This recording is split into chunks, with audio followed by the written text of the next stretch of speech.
Hello friends, ఈరోజు ఈ వీడియోలో ఏపీ ఎఫ్సెట్ 2024 ఇంజనీరింగ్ స్ట్రీమ్ స్టూడెంట్స్కి సంబంధించి వెబ్ కౌన్సిలింగ్ ప్రాసెస్ స్టార్ట్ అయింది. ఈ వెబ్ కౌన్సిలింగ్ సంబంధించి కంప్లీట్ ప్రాసెస్ ఎలా ఉంటుంది అనేది ఒక వీడియో చేస్తాను. ఇంకా ఎవరైనా చూడని వాళ్ళు ఉంటే దయచేసి ఒకసారి చూడండి ఆ వీడియోని. అయితే ఈ వెబ్ కౌన్సిలింగ్లో డిఫరెంట్ స్టెప్స్ ఉంటాయని మనకు తెలుసు. Registration part, next fee payment, certificate verification, web options and choice filling, seat allotment, self reporting at allotted college, and last one is the tuition fee payment and original certificate submission. So ఈ steps అన్ని కూడా ఒకదాని తర్వాత ఒకటి మాత్రమే చేయాల్సి ఉంటుంది. కాబట్టి ఫస్ట్ మీరు చేయాల్సింది ఏంటి అంటే ఈ రిజిస్ట్రేషన్ పార్ట్, ఈ ప్రాసెసింగ్ ఫీని జూలై 7వ తారీఖులోగా మీరు కంప్లీట్ చేసుకోవాల్సి ఉంటుంది. ఆల్రెడీ సర్టిఫికేట్ వెరిఫికేషన్ ప్రాసెస్ కూడా స్టార్ట్ అయింది కాబట్టి ఈ ప్రాసెస్ కూడా కంప్లీట్ అయిపోతే మీరు 8వ తారీఖు నుండి web options and choice filling స్మూత్గా చేసుకోవడానికి వీలవుతుంది. కాబట్టి మీరు ఎంత త్వరగా చేసుకోగలిగితే అంత త్వరగా చేసుకోవడానికి ట్రై చేయండి. ఓకే, అయితే దీనికి సంబంధించి ఈ ప్రాసెస్ అంతా కూడా ఎలా ఉంటుంది అనేది నేను కంప్లీట్గా ఎక్స్ప్లెయిన్ చేశాను. అయినా సరే ఈ రోజు ఈ వీడియోలో మెయిన్గా సర్టిఫికేట్ వెరిఫికేషన్ ఎలా చేసుకోవాలి అనేది మీకు ఎక్స్ప్లెయిన్ చేస్తాను. ఎందుకంటే సర్టిఫికేట్ వెరిఫికేషన్లో 2 మెథడ్స్ ఉంటాయి. ఒకటి ఆఫ్లైన్ పద్ధతి ఉంటుంది, రెండవది ఆన్లైన్ పద్ధతి ఉంటుంది. ఆఫ్లైన్ పద్ధతి అంటే అర్థం ఏంటి? మీరు ఎక్కడో ఒక కాలేజ్కో లేక ఏదో ఒక సెంటర్కో వెళ్ళి అక్కడ మీ సర్టిఫికేట్స్ చూపించి వెరిఫికేషన్ చేయించుకోవటం. అదే ఆన్లైన్ పద్ధతి అంటే కంప్యూటర్లోనే మీరు అప్లోడ్ చేస్తారు. అక్కడ వేరే వాళ్ళు చెక్ చేసి మీవన్నీ కూడా ప్రాపర్గా ఉన్నాయి అని జస్ట్ స్టేట్మెంట్ మీకు పాస్ చేస్తారు, అంటే స్టేటస్ని మీకు తెలియజేస్తారు.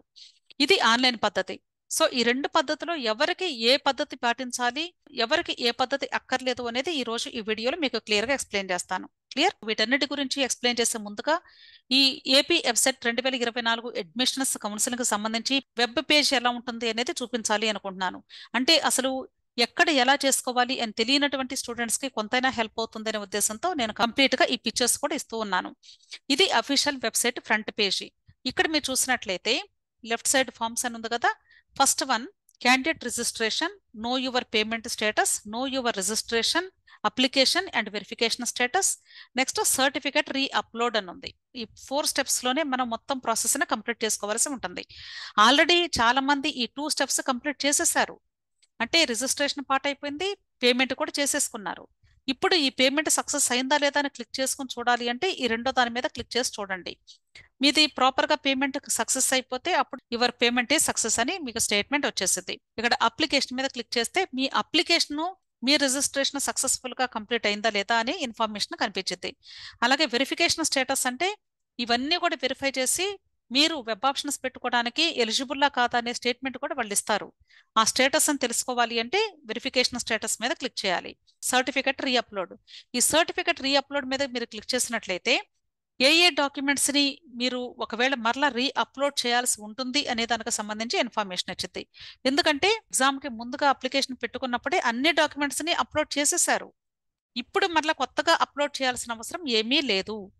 ఆ డాక్యుమెంట్స్నే ఇప్పుడు హెల్ప్ లైన్ సెంటర్స్ వాళ్ళు ఆన్లైన్లోనే చెక్ చేసి మీ సర్టిఫికెట్స్ అన్నీ సరిగా ఉంటే అప్పుడు మీకు అప్రూవ్డ్ అనే స్టేట్మెంట్ పాస్ చేస్తారు. ఒకవేళ ఏదైనా డాక్యుమెంట్స్ కానీ ప్రాబ్లం ఉంటే, అంటే సరిగ్గా కనపడకపోయినా, లేదా ఒకవేళ మీరు తప్పుగా అప్లోడ్ చేసినా, లేదా ఇంకా ఎక్స్ట్రా ఏదైనా మీరు అప్లోడ్ చేయాల్సి ఉన్నా అవన్నీ కూడా ఇక్కడ ఈ సర్టిఫికెట్ రీ అప్లోడ్ మీద క్లిక్ చేసినప్పుడు మీకు కనిపిస్తాయి.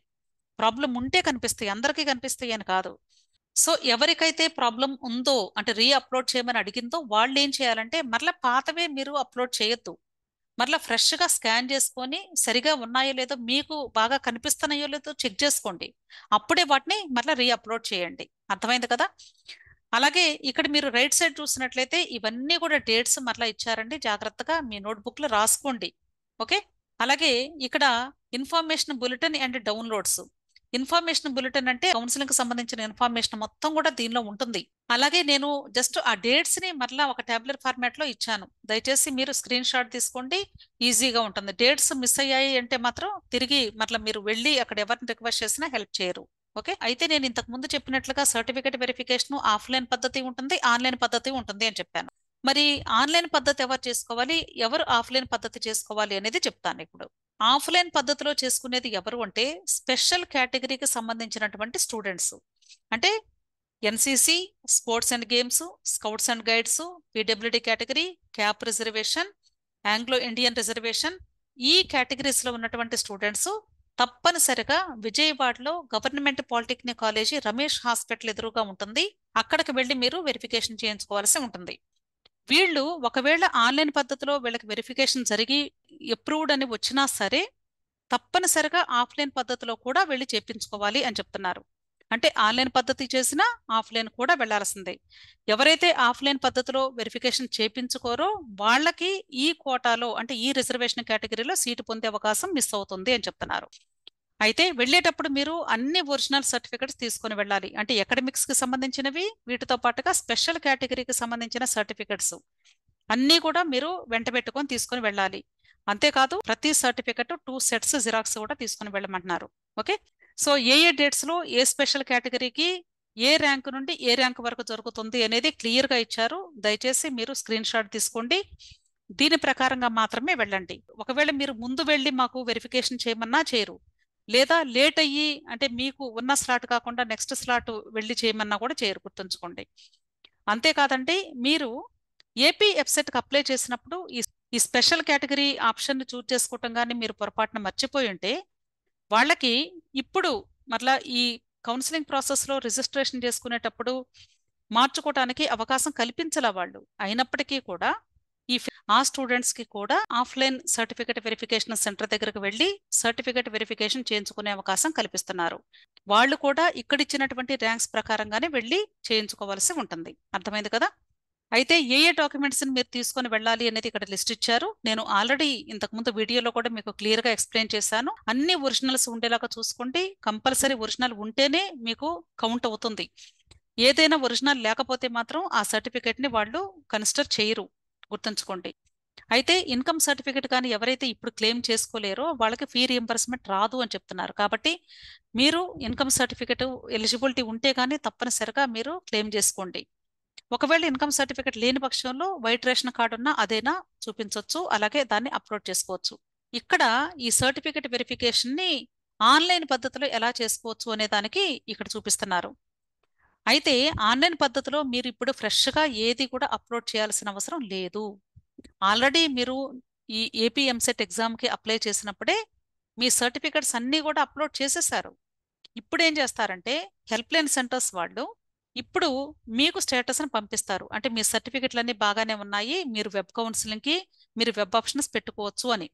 మరి ఆ రిజిస్ట్రేషన్ సక్సెస్ఫుల్గా అయిందా లేదా, మీ పేమెంట్ కరెక్ట్గా సక్సెస్ అయిందా లేదా అనేది చూడాలి అంటే ఇక్కడ వెరిఫై చేసుకోవాలి అని చెప్పాను కదా. అలాగే మీరు సర్టిఫికెట్స్ ఆల్రెడీ అప్లోడ్ చేస్తారు కాబట్టి ఆ వెరిఫికేషన్ కూడా కంప్లీట్ అయిందా లేదా అనేది ఈ డీటెయిల్స్ అన్ని కూడా మీకు కనిపిస్తూ ఉంటాయి. అవన్నీ కూడా చూడాలి అంటే ఇక్కడ క్లిక్ చేయాలి. సో ఇప్పుడు మీరు ఈ అప్లికేషన్ వెరిఫికేషన్ స్టేటస్ మీద క్లిక్ చేసినప్పుడు ఒకవేళ కానీ మీ అప్లికేషన్ ఇంకా ప్రాసెసింగ్ లో ఉంటే, వెరిఫికేషన్ ప్రాసెసింగ్ లో ఉంటే కానీ అప్పుడు ఇక్కడ మీకు ఈ స్టేట్మెంట్ కనిపించింది. Your application has been registered successfully and the application is under verification. అంటే రిజిస్ట్రేషన్ అయితే కంప్లీట్ చేశారు మీరు సక్సెస్ఫుల్ గానే, మీ అప్లికేషన్ మేము ఇంకా వెరిఫై చేస్తూ ఉన్నాము అని మెసేజ్ కనిపిస్తుంది. అలాగే వెరిఫికేషన్ స్టేటస్ మీద మీరు క్లిక్ చేసినప్పుడు పెండింగ్ ఎట్ వెరిఫికేషన్ ఆఫీసర్ అని కనిపిస్తుంది. అంటే మీ సర్టిఫికేట్ వెరిఫికేషన్ ఆఫీసర్ దగ్గర ఇంకా పెండింగ్ లో ఉంది, వాళ్ళు వెరిఫై చేస్తున్నారు అని అర్థం. ఈ రెండు ప్రాసెస్ కానీ కంప్లీట్ అయిపోతే అప్పుడు మీకు అప్రూవ్డ్ అనే మెసేజ్ కనిపించింది. అలాగే అలాగే మీరు web options and choice filling కూడా చేసుకోవడానికి ఎలిజిబిలిటీ ఉందని మెసేజ్ కనిపించింది. అది ఎలా ఉంటుంది అనేది ఇప్పుడు చూపిస్తాను. ఇక్కడ అప్రూవ్డ్ అని వచ్చింది కదా. అప్రూవ్డ్ అంటే ఏంటి, మీ సర్టిఫికేట్ వెరిఫికేషన్ ప్రాపర్ గా ఉన్నట్లు. ఒకవేళ కానీ ఏదైనా మిస్టేక్స్ ఉన్నాయి అనుకోండి, అప్పుడు ఇదే పేజ్ లో ఏ సర్టిఫికెట్లు మరలా అప్లోడ్ చేయాలో మీకు చెప్తుంది. వాటిని మరలా మీరు రీఅప్లోడ్ చేయాల్సి ఉంటుంది. ఓకే, నెక్స్ట్ అలాగే ఇక్కడ అప్రూవ్డ్ అని వచ్చిన తర్వాత ఇప్పుడు మీ ప్రాసెస్ అంతా కంప్లీట్ అయిపోయింది కాబట్టి ఇక్కడ your application has been registered successfully, you are eligible for exercising web options as per the schedule అన్నారు. సో మీ ప్రాసెస్ అంతా కూడా సక్సెస్ఫుల్ గా కంప్లీట్ అయిపోయింది కాబట్టి ఇప్పుడు మీరు వెబ్ ఆప్షన్స్ ని ఎక్సర్సైజ్ చేసుకోవడానికి ఎలిజిబుల్ అని చెప్తున్నారు. సో ఇలా వస్తేనే మీరు వెబ్ ఆప్షన్స్ కి ఎలిజిబుల్ అవుతారు. ఇలా వచ్చేంత వరకు కూడా కొంచెం వెయిట్ చేయండి. అంటే ఇమ్మీడియట్ గా ఒకే రోజు అందరికీ ఇవ్వలేరు, వాళ్ళు కూడా కొన్ని లక్షల మంది అప్లై చేస్తూ ఉంటారు కాబట్టి స్టూడెంట్స్ కొంచెం టైం పట్టిద్ది. సఫిషియంట్ టైం తీసుకోండి. ఇంకా ఒక రోజు ఉంది అనగా అప్పటికి రాకపోతే అప్పుడు హెల్ప్ లైన్ సెంటర్ దగ్గరికి వెళ్తే వాళ్ళు హెల్ప్ చేస్తారు మీకు. సో ఎవరైతే ఈ ఆన్లైన్ పద్ధతిలో వెరిఫికేషన్ చేయించుకోవాలి అనుకుంటున్నారో, అంటే స్పెషల్ కేటగిరీ వాళ్ళు తప్ప మిగతా వాళ్ళందరూ కూడా ఇదే పద్ధతిలో చూసుకుంటే సరిపోద్ది. ఇంకా మీరు ఏమీ అప్లోడ్ చేయాల్సిన అవసరం లేదు, జస్ట్ వెరిఫై చేసుకుంటే సరిపోద్ది అంతే. ఏదైనా వాళ్ళు మళ్ళీ రీఅప్లోడ్ చేయమంటే చేస్తారు, లేదు అంటే వదిలేస్తారు అంతే జస్ట్. అంతేకాదండి, choice web options and choice filling అప్పుడు కూడా మీరు ఏ డిస్ట్రిక్ట్లో ఏ ఏ కాలేజెస్లో ఏ బ్రాంచ్లో జాయిన్ అవ్వాలి అనుకుంటున్నారు ముందే ఆ లిస్ట్ అంతా రాసి పెట్టుకోండి. అంతేగాని లాస్ట్ మినిట్లో అప్పుడు ఏం పెట్టాలి అని కన్ఫ్యూజ్ అవటం కాదు. అంతేకాదండి, మీకు నా వీడియోస్ యూస్ఫుల్ అనిపిస్తే నా ఛానల్స్ని తప్పనిసరిగా సబ్స్క్రైబ్ చేసుకోండి. అంతేకాదండి, టెలిగ్రామ్ గ్రూప్ కూడా ఉంది. పర్టికులర్గా ఎఫ్సెట్కి అలాగే జేఈకి సంబంధించి టెలిగ్రామ్ గ్రూప్ పెట్టాను. పెయిడ్ సర్వీసెస్ కూడా ఉన్నాయి. ఇంకా ఎవరైనా అప్రోచ్ అవ్వాలి అంటే ఈ నెంబర్లో మీరు నన్ను కాంటాక్ట్ చేయండి. వీడియోస్ని లైక్ చేయండి, షేర్ చేయండి, అలాగే నా ఛానల్స్ని సబ్స్క్రైబ్ చేసుకోండి. Thank you.